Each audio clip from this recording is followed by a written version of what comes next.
Howdy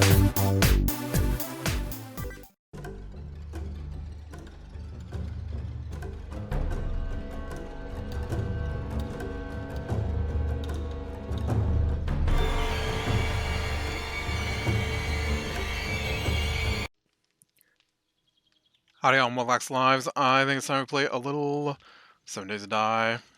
Alright. Alright, so I want to move my boxes. I'm gonna need more lumber for that though. So let's get down here and see if we can get some more lumber.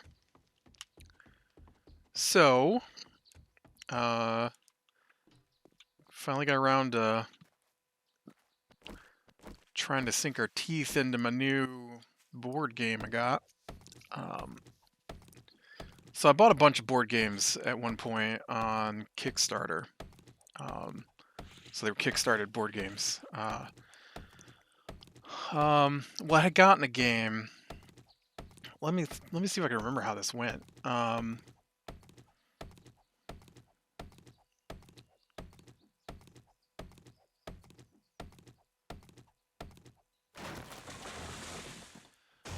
So I can't remember if it was Frostpunk or Frosthaven that started this whole thing. But one of those two got me started on here. I had... no, you know what? I think it was The Thing. I'm a huge fan of the old sci-fi movie, The Thing. The 19 whatever one, 84, something like that. 86 maybe, somewhere in there. Maybe it's older than that. 82, I don't know. The one from the 80s anyways. I think it's a lot of fun. If you've never seen it, it's a great alien invasion, body horror kind of horror, sci-fi horror movie. Basically, there's a group of scientists on in Antarctica.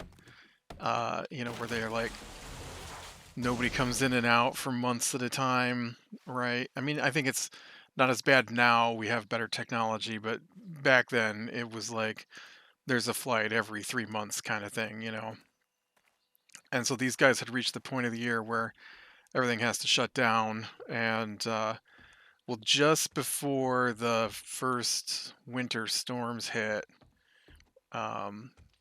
this dog comes running through, and a helicopter is chasing it, and so they bring the dog into their base because the one guy really likes dogs. And okay, so I want 1, 2, 3, 4, 5, 6. So I need 60 nails, and I currently have 26. So I need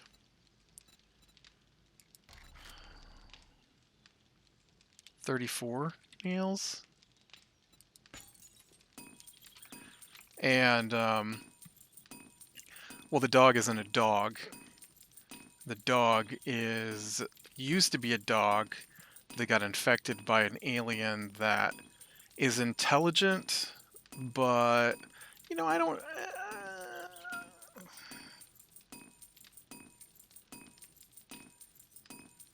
I don't know if it was intelligent.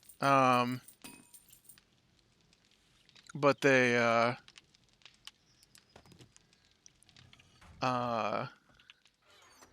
I feel like it has to be intelligent, but it's intelligent on an individual cellular level, in a way that humans are not. And so it looked like a dog, but every cell of it was alien. And so, you know what? I did that, but now I wonder if I shouldn't. I mean, this is enough space right here, right? So really, I want to move these two over here.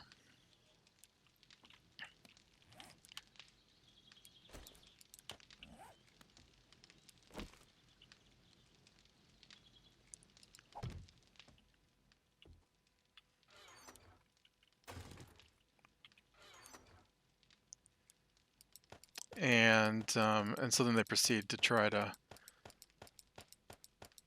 figure out what's even going on while members of the base are slowly eaten and replaced.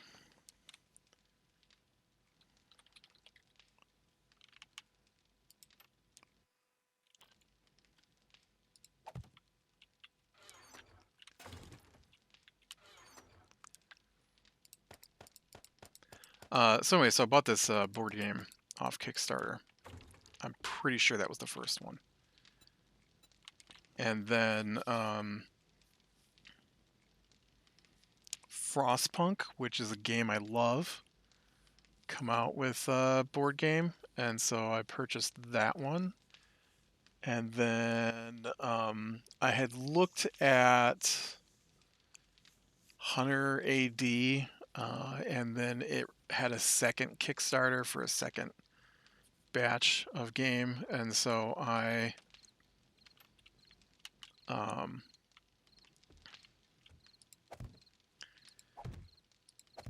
I got in on that because I had I'd wanted it in the first place. That's a pretty fun one, actually. And then I think Frosthaven was announced, which is a semi-sequel to Gloomhaven, which I love Gloomhaven. Uh, this is weapons. No, this is medicine. This is weapons. This is parts. And this is mods.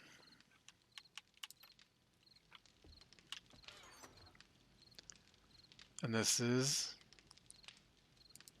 a giant mess that needs to be sorted.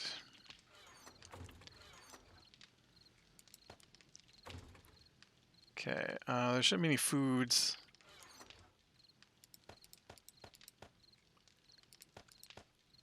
And then I was done because you buy those games like that, it's super expensive. It's like, oh, there is some food in there. It's really, really expensive.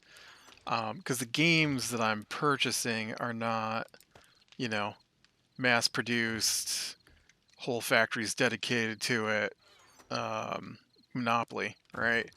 We're talking like one-offs that are 40 pounds of board game kind of thing, right? So they're not the cheapest thing in the world. And so I spent way more than I should have. For real, like a lot more than I should have on some board games. And not that I don't want them. I'm not saying that. Just saying that in hindsight, I could have not spent so much money on board games. Uh,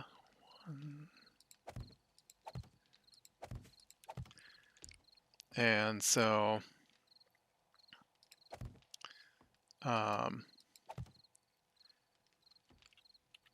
so after I had decided not to buy any more board games, I've of course bought a couple more since then.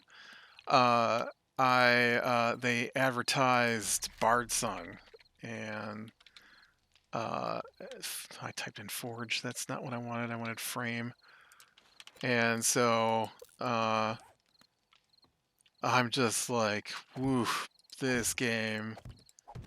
This game looks cool, but I don't need it, right? I don't need it. Why would I buy this game? I don't need it. Don't pay for it. It's a lot of money. You don't want to waste that much money. It's not a waste of money, but you know what I mean. Like,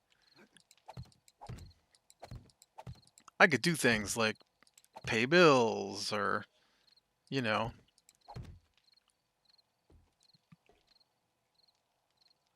whatever. And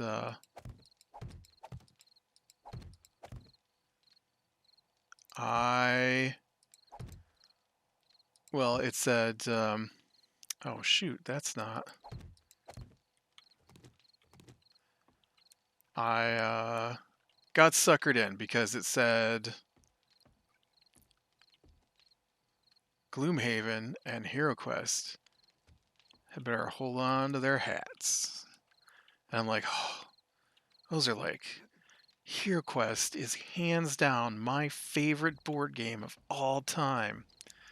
And if a critical reviewer is comparing this to, oh no, ow.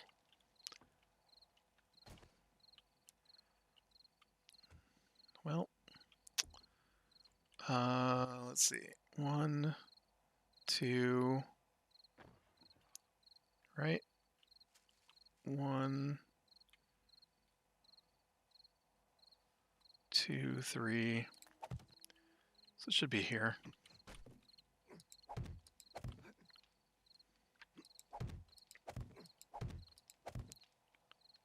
No, it shouldn't be here. It's one more over.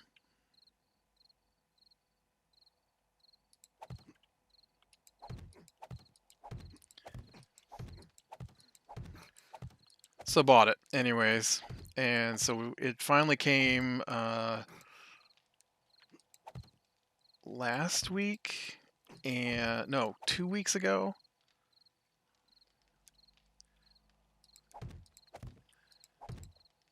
And so I 3 weeks ago, I think at this point. And so I got it down last weekend, and I got it down. It was on the kitchen table, and so I brought it down from upstairs, and then I was like, okay. So I played through the tutorial, and I thought I had an okay handle on the tutorial. But with a game this size and complexity, you know, it's gonna take some work to figure it all out. And so I got to tear out these stairs because they'll come up the stairs, and I don't want that.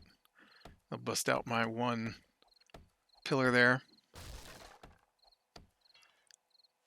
And so yesterday, was it yesterday? Might have been the day before. Friday, I think. I got my nephew down here, and we tried to play the first mission, and I'll tell you what, the difference between the tutorial and the actual game is pretty big. And so, because of the way the rules were written, I was very confused as to how it was supposed to work.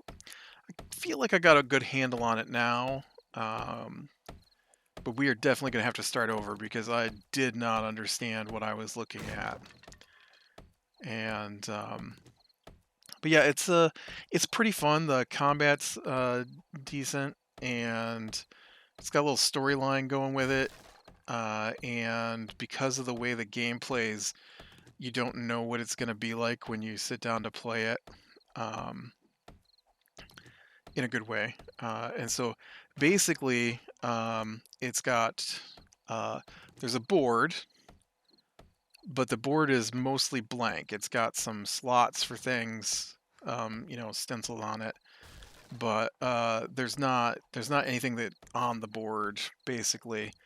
And so on one side of the board are some circles that are for fate, which you can use to empower attacks or do special abilities. There's um, there's just trying to make sure there's no stairways down in here. There's firewood for campfires for resting. There's healing potions. Oh no, there's metal stairs.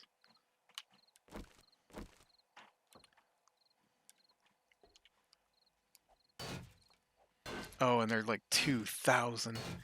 And so healing potions so that if character dies, you can bring him back while you're still in combat.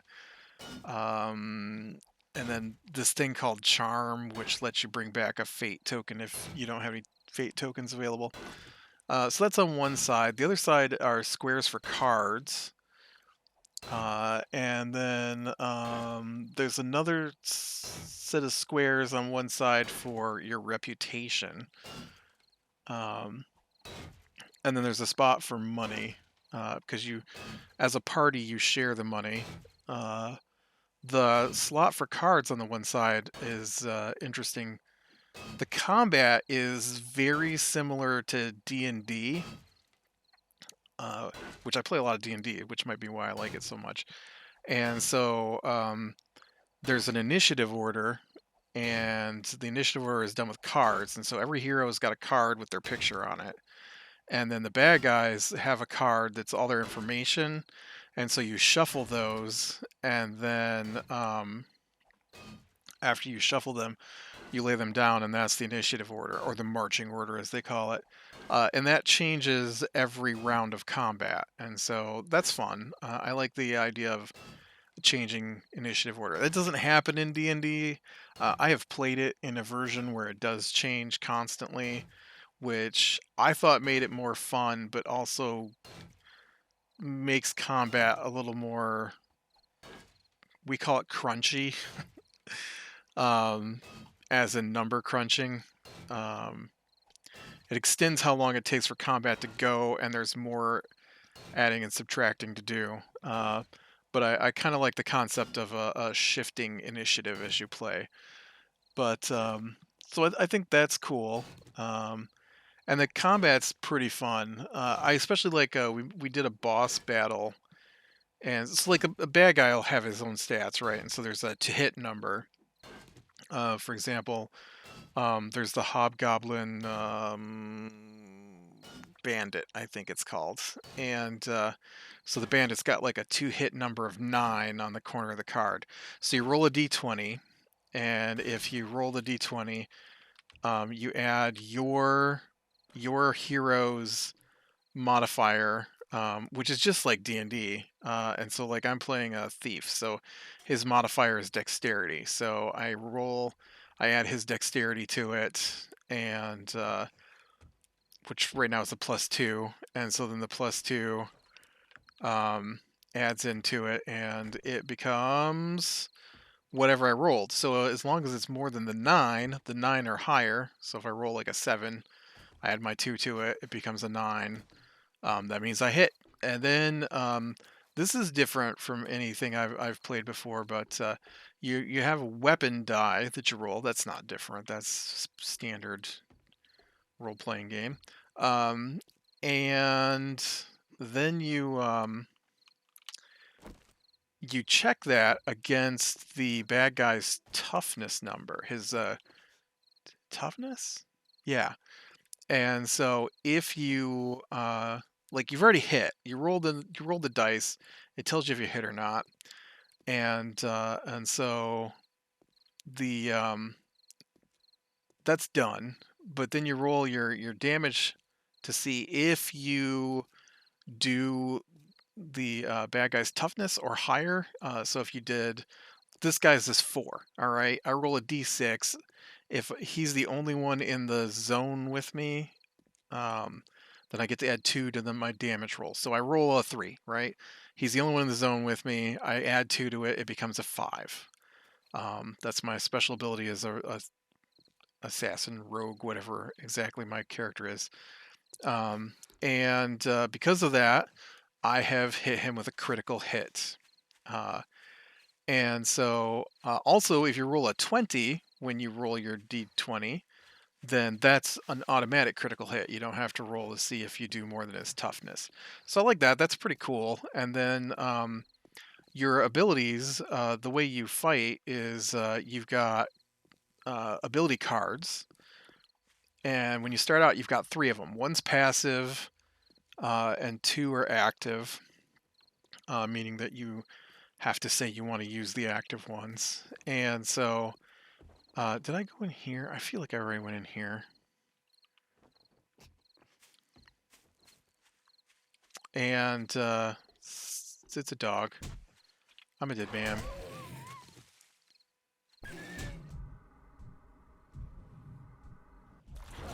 Yeah, I can't fight dogs yet. And so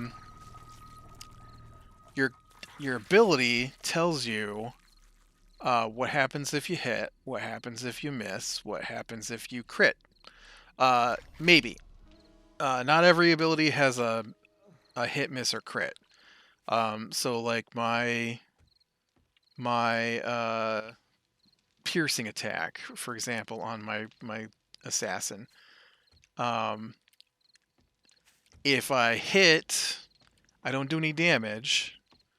I I instead get the ability to retreat um, or dodge. I think it's called dodge. And so that means that I can move to an adjacent square without without being attacked, uh, which changes maybe how the bad guys are gonna react. And then did I do this place? I feel like I did this place. This town is tiny, and I think that I may have hit most of the more industrialized buildings. I'm gonna have to start hitting the houses. Also, it's getting dark, which doesn't help things either.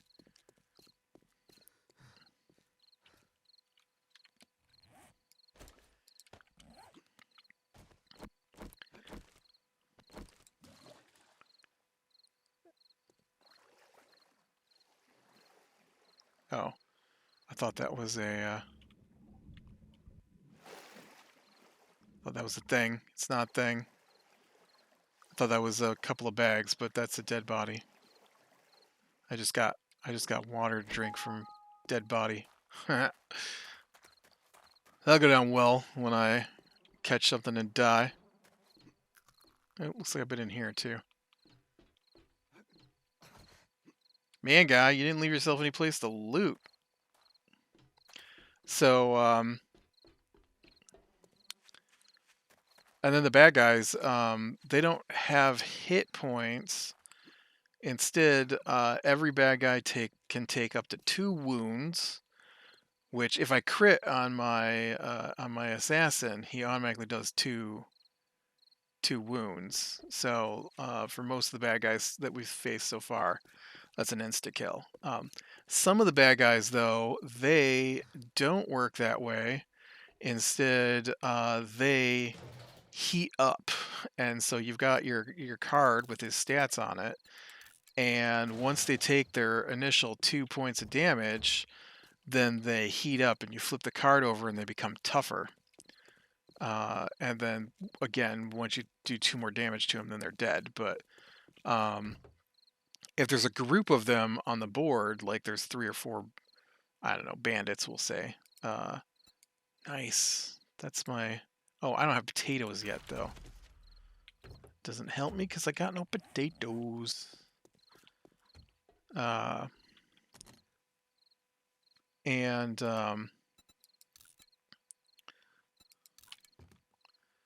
so bosses are similar to the heat up mechanic, except that bosses have more than one initiative card, which they have a stat card, but that's not placed in the initiative. Instead, bosses have different attacks, and so you place their different attacks in the initiative order. Oh, oh, and then my weapons are broken. Oh man. I just walked in there with broken weapons in the dark at night during the zombie apocalypse. That's smart. And so we fought this hobgoblin leader. I forget what he was called, a raider or something. And he had um, an attack called Ripping Slash, I think. And then he had an attack called Cull. And so you just, you you shuffle those in with initiative cards, and so he might go first and third, or he might go for first and second, or he might go fourth and fifth, or whatever. But he gets 2 turns. Bad guys only get 1 turn. Heroes get 2 turns. So bosses can get multiple turns depending on the boss.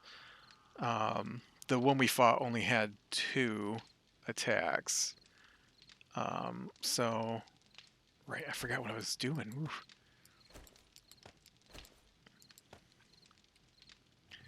And so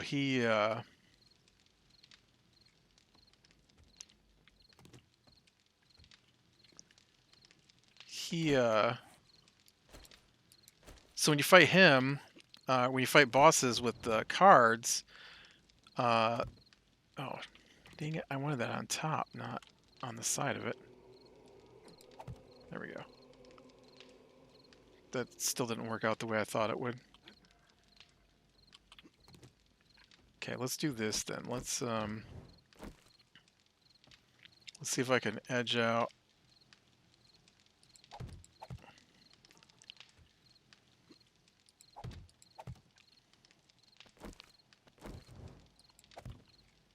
There we go. It's a little bit better. And so apparently how many attacks they have is how many hit points they have. And so you you attack them, and then when they heat up,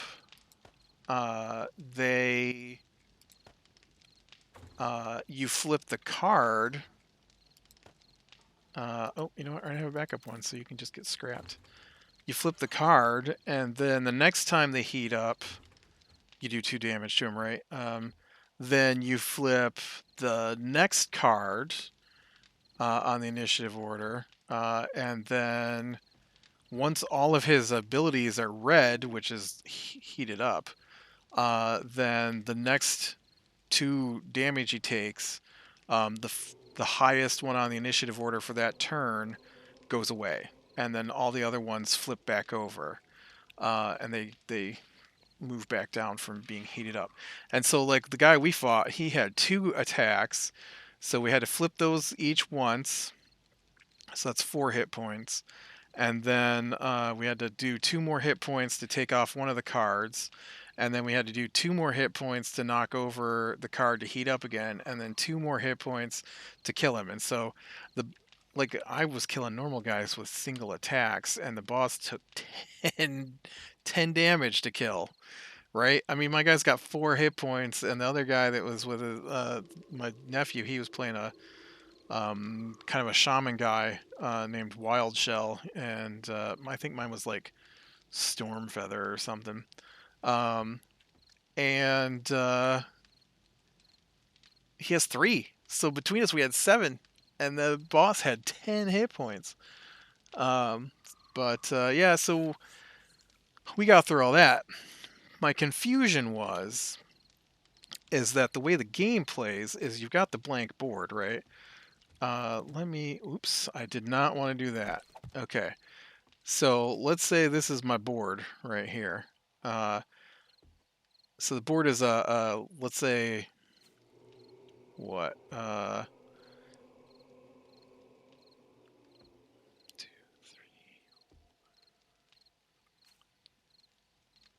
a 5x5. Okay, so there's four Bard Sung symbols. Okay, and then this is the edge of the board on this side, right?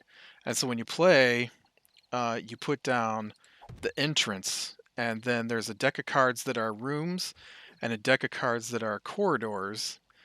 And so as you play, you start in the entrance with the stairs, and you go, okay, I want to explore. And so you pick a direction, and then you shuffle out you draw a corridor because you're in a room.